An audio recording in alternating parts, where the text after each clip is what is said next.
Bapak Uskup, para romo, bruder, suster, frater, Bapak Ibu, saudaraku yang terkasih, selamat pagi dan berkah dalem.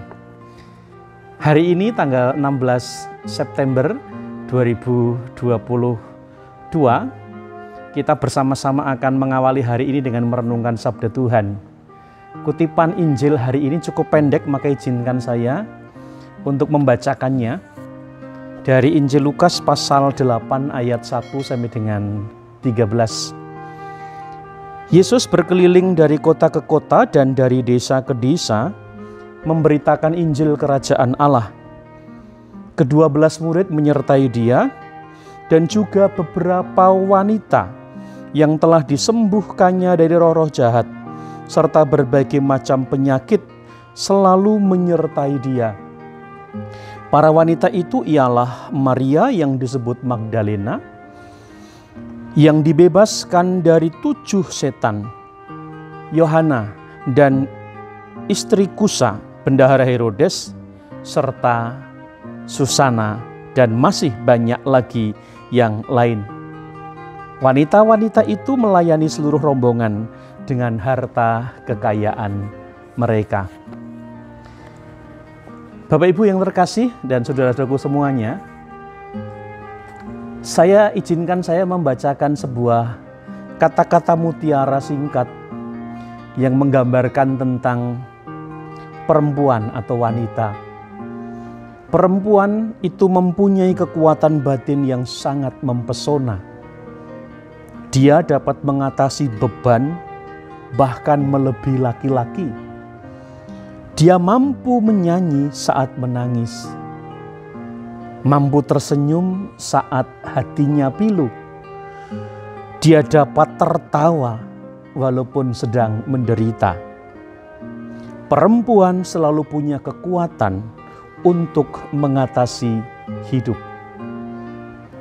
Hanya satu hal yang kurang dari perempuan, yaitu sering lupa betapa berharganya dia sebagai perempuan.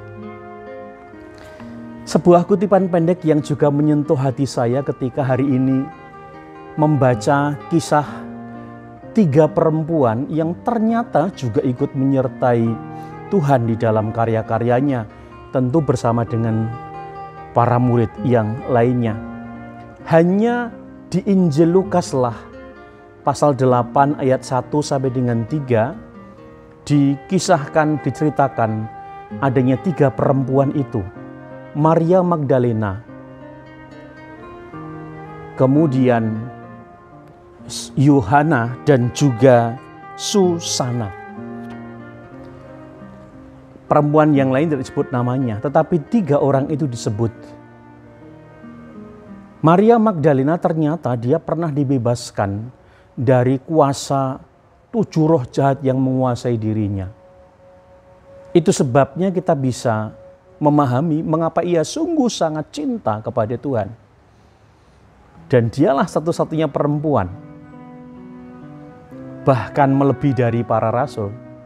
Dia yang pertama kali melihat kubur Yesus kosong, karena dia yang pertama kali datang menengok dan ingin merawat jenazah Yesus yang waktu itu dikubur dan belum sempat dikafani atau belum sempat juga diolesi dengan minyak dan rempah.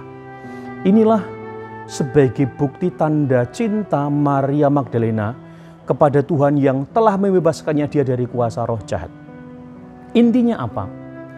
Dari sabda Tuhan hari ini nampak bahwa menjadi pelayan Tuhan yang boleh berkarya sebagai tangan-tangan Tuhan, itu bukan hanya dominasi laki-laki.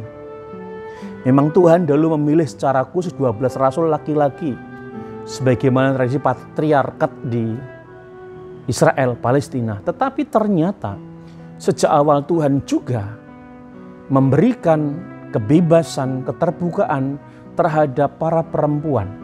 Sebutlah Maria Magdalena, Yohana istri Kusa, dan juga Susana.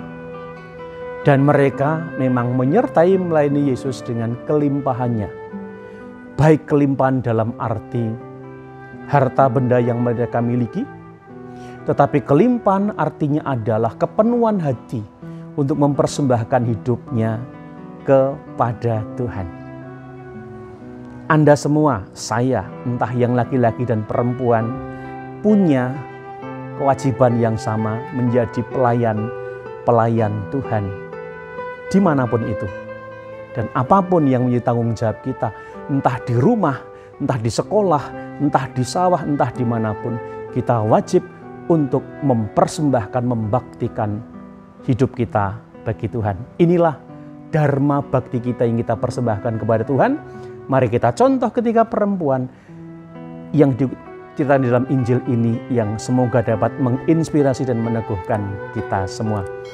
Akhirnya saya Romo Stefanus Istoto Raharjo dari Paroki Santo Kristus Mumpang mengucapkan selamat pagi dan berkah dalam.